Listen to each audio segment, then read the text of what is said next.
to help you get work done and keep track of progress. And again, it is to work out the best way to approach things and to track things very clearly.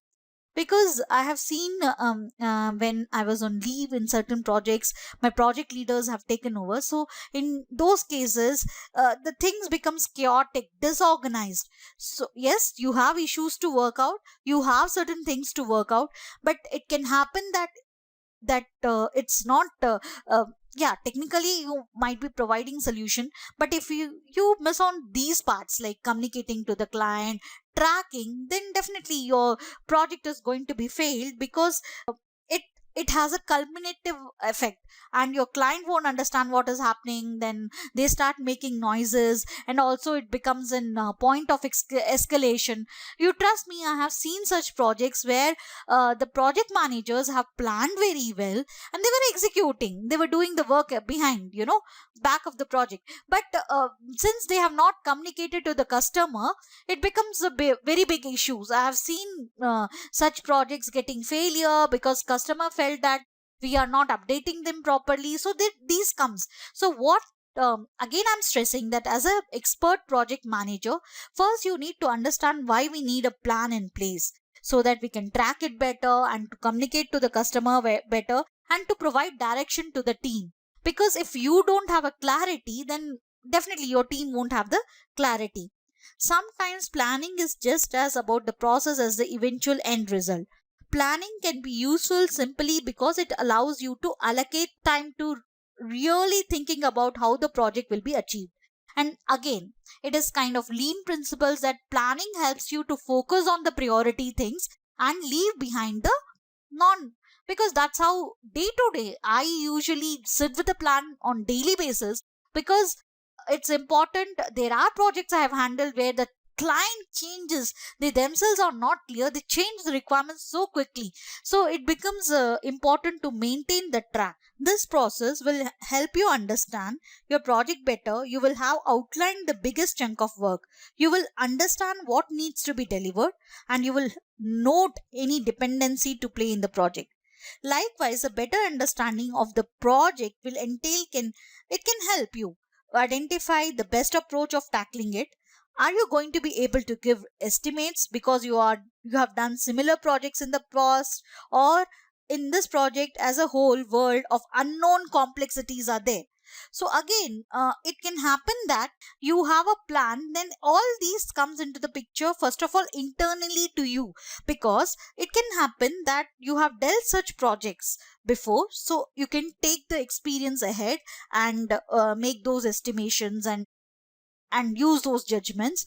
Or I have handled a completely new project wherein I was not aware of anything, and I have not handled similar project. In those cases, then the planning will help you to ask for the external support, not external, basically external from your project. Actually, in the same company you can reach out to your PMOs. In many organizations, there are PMOs who are coming, and they can help you in planning, because that's how it is. Because project management is nothing that you can just sit alone and just plan, it's not going to work out. Plans are often most valuable as a shared understanding how the project is going to be approached. Once you move on from tiny project from which you and your laptop are the only resources required, you will realize how valuable plans can be. So once you have made that, I know initially the people who are in the basic project management, they might be thinking is it worthwhile? I know in my mind what is to be done. But trust me, there are a lot of there are a lot of companies who are coming up with like I mentioned earlier, who are coming with ideas that they have tools, software tools, project management tools, which helps in end to end tracking. Like first you can plan, keep the plan ready in those tools, and then you can track those with your team. So it becomes a traceability kind of thing, and then you can also even see whether you're on but you're operating within the budget of the project. So that's how it is. Of course, again, there is thing we need to have a balance as a project management. It doesn't mean that the plan should be full of minute detail. It isn't a replacement for your personal to-do list. First of all, many project managers, they misunderstand plan. They overdo things. That also becomes overwhelming. Because imagine on day-to-day basis, I can just ask you a question, like in on day to day basis, if you start planning in so detail how your life will be, because there are a lot of dynamics, there are a lot of unpredictability in the world, and in the client's world they will keep on coming and changing the requirement. Then if you start changing it, that is also not practical, that is not humanly possible. So nor should you spend more time updating the percentage complete figures on the plan than doing actual work. So again, there is a balance about everything. So it's not like you should just keep on updating, then you will be doing just that. You will be only planning. And I have seen many project managers, they are failing because they are not having connection with the ground level. I have read in once Jack Wells and the big leaders autobiography and books, where they have uh, told about how the leadership is. So always in those companies like GE and the bigger companies which are very successful, what they have done is they have a connection, the leaders have a connection with the ground level reality, because that's how. So if you keep planning and just keep updating it, you will lose your touch with the team and don't know what actually is happening. Then you become just a high level planner. So that's also we don't need, right? So it is important to keep a balance. And basically you need to understand the planning is to have to basically provide your team a direction, and so that you also identify what are the constraints in the project, what is the direction you will be going. Because without plan nothing is going to happen. And it is a direction which will guide you, your team and client, and you can work collaboratively.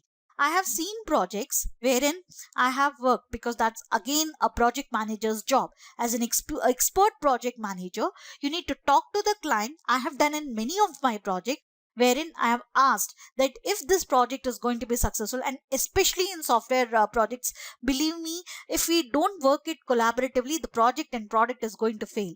Because the client, we will be developing something and then giving it to the client, it comes back and forth. To avoid that, it is better to talk to the client representative and say that we can make it collaborative, we can include them in the planning stage. Again, it depends on the situation you are in, whether your client is cooperative and you have that kind of a relationship with the customer, and also whether the client himself or herself is very clear about the requirement.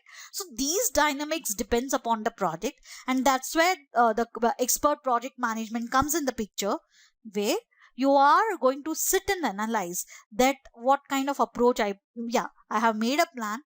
So what kind of planning, till what detail I should share it to the customer, whether I should share it to the whole level of detail, so that we can have a collaborative planning. We have done in many projects wherein we since my team was very new to the ERP application, and we have collaborated with the customer, and they used to transfer the function knowledge, and with our technical knowledge we built an excellent product. So in that way, these things takes very much time and efforts from both the team and from the customer team side. So but it, and trust me, it is not that it can't happen. We have a lot of assumptions in as a manager. Trust me, I also had it. So we should forego those things, and just if we keep an open mind, because of the day to day issues as a project manager we face, we always lose this upper, the higher level thing which actually needs to be done. So once we focus on these as an expert manager, our plans and our project will be successful.